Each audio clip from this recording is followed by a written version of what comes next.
So this next topic that we're going to discuss, or topics that we're going to discuss, we've already touched a little bit on, I've already started to pepper in some ideas for intellectual property, and we're going to kind of enumerate some of these laws that are associated with them. So hopefully by the end of this subset or subsection, you'll have a better understanding of what intellectual property is if you already don't know, and I'll try to answer any questions as well. So IP is what it's typically called, and there is a couple of things that you'll need to know for the exam. I mentioned yesterday about the like secret sauce, with Chick-fil-A or and Chico's, right? Whatever makes that place a little bit different. Well, those are discriminators in a positive way that can differentiate us from the pack. And because of that, typically we want to try to protect our intellectual property.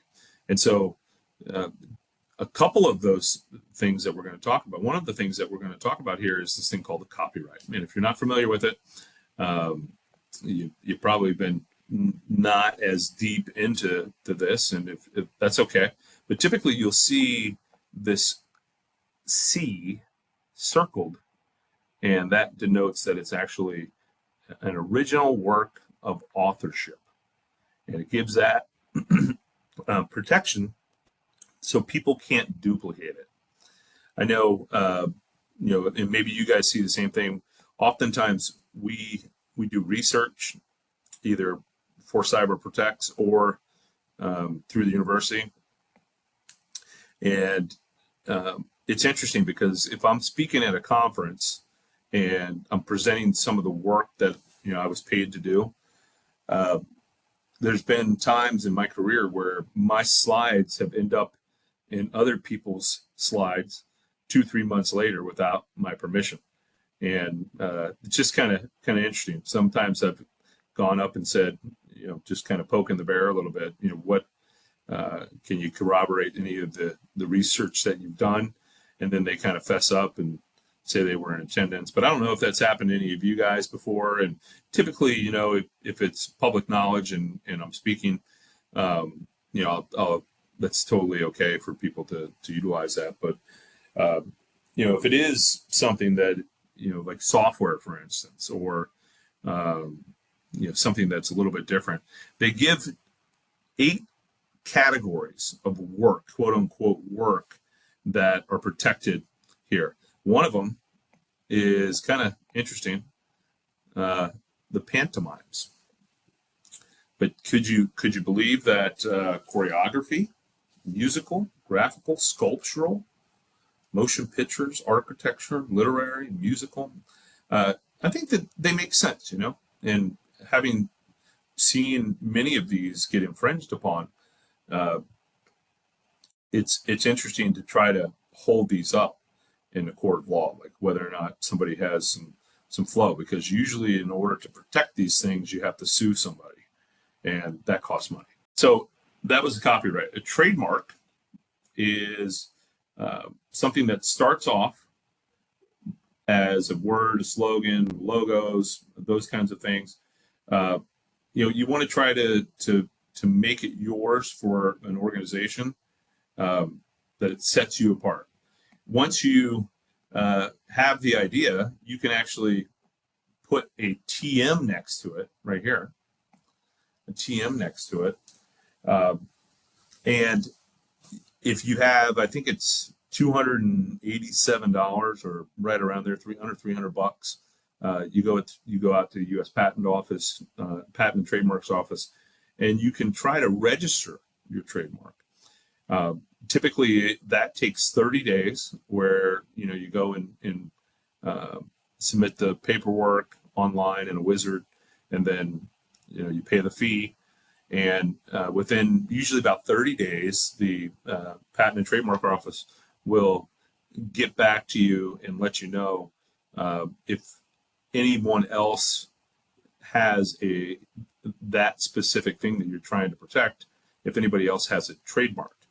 And if not, then you any company that wants to protest you having that trademark has 30 days for that. If no one protests or comes back and says, nope, I don't want you to have that, then you, after 30 days, they will issue you the actual trademark. And once it's registered, it goes from totally geek here with the TM to totally chic with the circled R. That's how you know if it's a registered trademark. And so we have 3 registered trademarks here at CyberProtex. One is the Got Cyber. We have one that's called the Vulnerability Genius, which is a piece of software that does analyzing of networks and stigs them.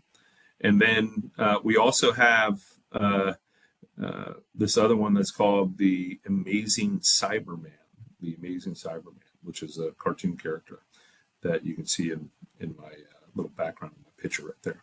And so those trademarks are registered with the U.S. Patent Office, and they have an expiry that's associated with them, but typically you will get into and try to protect those. I did have somebody attend one of our boot camps just before COVID, and his wife put logos and stuff on thermoses and coffee mugs, and the guy comes in the second or third day of class. He's like, "Yeah, man, I really liked your Got Cyber. I went ahead and I made some cups, or they were like thermoses. I made some thermoses for you and all my friends. I hope you don't mind." And at first I was like, "Oh, that's cool," and it looked like a nice thing. She had done a good job on it. And after about an hour or so, he's still in class and I'm teaching, and I got multi-threads going on here in my head. I'm thinking, wait a second, I paid to protect that thing, and he's off there. I don't know if he's making any money on it, but it was just a kind gesture from him. I didn't want to punch the gift horse in the mouth, so to speak, but it was. I just let him know that was protected, and I showed him, because they give you a nice picture frame, like a nice certificate that you can get in the picture frame and put up on the wall. So it's pretty cool to get a trademark, and also a patent. And so the patents typically protect the original works, right? It's an invention of some kind. Usually that comes with a 20-year exclusive right to that protection. I know that a couple of you had, I think, mentioned before that you do have a patent, so that's good. How did companies keep up with short deadlines before the internet, right? Hire the IP lawyers. So let me give you an example here. So there was one that I mentioned that is called the Vulnerability Genius. That's something that we registered. And the Vulnerability Genius is after the initial search by the U.S. Patent Office came back, cleared, and said, yep, we have 30 days for people to protest. Within the first day, one of the 800-pound gorillas submitted paperwork and protested. And I mean, a massive company, everybody probably has one of their devices right now, came back and said that they own the word genius. And so they protested. And so the pressure is on the defender to prove why someone should not have it. And so they wrote a 68-page rebuttal or proposal to the patent office saying that this is why we don't want this person to have it. And eventually we were able to work together to do some of the things that they requested, and they kind of pulled back a little bit and said, yeah, okay, you guys can have the two words together, vulnerability genius. And so it was just interesting how that unfolded, because I didn't know that was what happened. But they do have big companies have intellectual property attorneys just sitting there with scripts that are monitoring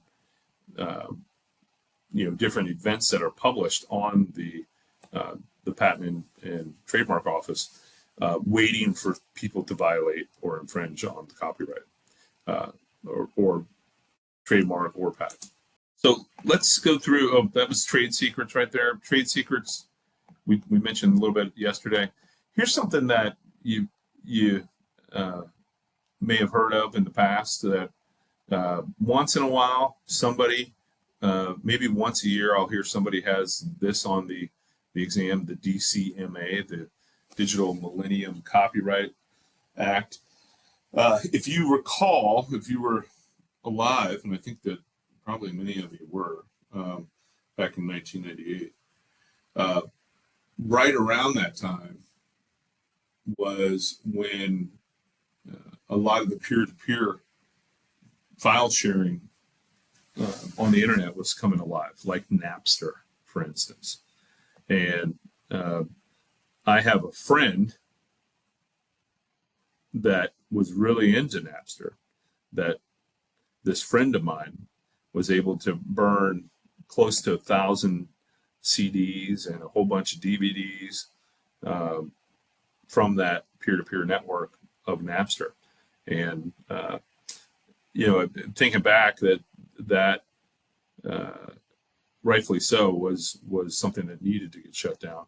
But since then, there's been like one-offs of that where they pop up, and then they within a couple months they're shut down, or then they come back with like a pay-to-play. But yeah, all those really came in handy back when we had CD players, and we popped it in the car, or DVD players. That was the idea, right? Maintaining backups. I remember my buddy told me that. Yeah, I'm just maintaining backups. I'm like, dude, good luck with that. Good luck saying a $250,000 copyright that you see from the FBI warning in front of, copying those. That's nothing to mess around with. But yeah, they tried to protect that from being copied, any of the CDs or the DVDs. In addition to that, there was this thing called the Economic Espionage Act, which I'm not as familiar with, but it really has come up with any of the computing devices, and the idea that different entities would be able to steal that. The first one that comes to mind is Samsung taking Apple's iPad and essentially reverse engineering it and rebranding it with the same power supply and calling it the Samsung Galaxy. And it was nearly identical with the capabilities of processing, the touch capacitor screen. And so Apple sued them and said, yo, you guys owe us some money. And then Samsung, this is back, I want to say, 2012, 2013, somebody could look it up, fact check me on the fly. But when that happened, Apple was far in the front, having, the invention of the iPhone and the iPad, and 5 years into bringing that to the market at that time. And Samsung came back and paid billions of dollars to Apple and slowly started to encroach on their lead. And now they're pound for pound going at each other as far as who's the leader in the industry. Most people have iPhones and choose to not do Androids, but Samsung is definitely one of the best Androids, if not the best, on the market. And so there's a few different types of licensing that you may see on your exam. And if you do, just kind of at a high level understand. One of the ones that we typically will do, or typically see, it comes from back when we used to do DVDs to install software, or CDs to install software. the quote unquote shrink wrap. You may have heard of these before, where on the actual medium that is provided to you, the physical medium, it has the keys inside of it, the software keys, and if that is broken, then you pay for the license. You can't get a refund at that point, and that was really the premise of that. Microsoft led the way with that. I think back with the XP was when we first started seeing that come to light. Maybe 3.1, but I think it was XP that the shrink wrap licensing agreement really came to fruition. Many of them now, I don't even know if you can. I'm sure you can find some at yard sales, still, right? But now it's a pay to play, right? Cloud service agreement. You pay each month, otherwise you don't get it. And for software companies like mine, that's beautiful. It's beautiful to get a monthly fee for anybody that's using your software. But as a consumer, it kind of sucks, because it's moved to recurring monthly revenue for those large software companies, and really makes you think twice about whether or not you want to pay for the Microsoft products or just use the Google workspaces for free. That comes with if you bought, let's say, Canva, and you've taken your stab now at any type of digital media or digital marketing in the past. I mean, Canva is putting a lot of people out of business, and so for that $20 a month for a license, it's pretty good. If you've delved into ChatGPT and with OpenAI and subscribed to them like we have for us, as well as Microsoft Copilot, you got to pay to play for those cloud service license agreements, and it's basically you pay for it. Otherwise, it's a ransom, right? You don't continue to use it moving forward. You think that the great debate point. Thank you. The subscription devalues the intellectual property. How so? How so would you think that? All right, let's keep on going. Many of you have done things with the DoD, and I think about this whenever when I think of this, but it's immediately when I see this slide, I don't think about the CISSP at all. I think about George Costanza being in the import-export business, or was it Lorraine's boyfriend? He's in the import-export business. Anybody Seinfeld fan back in the day or now? Yes. Encryption. I believe that it is still, isn't it? Like the Wassenaar Agreement, it's still regulated. And we'll talk about some encryptions with the Kirchhoff principle, sharing the encryption algorithms. Vandalay Industries, absolutely. So all of these, was it Chuck Vandalay? But remember the import-export business. Oh, he's doing really well. But you probably have heard of the ITAR, and for anything that is weapons, it needs to adhere to those defense items. And so munitions, drones now are right at the forefront of the ITAR. And so there's regulations that are put into place, not only with ITAR, but the EAR, the Export Administration Regulations. And you have to go through a litany of different things to be able to import and export certain things now. I feel like the intellectual property is easy to recognize the value at 500, but when you lower the threshold to 20, it's just as much value as Netflix. Yeah, but once you get stockholders and you go public, it's all about that monthly recurring revenue.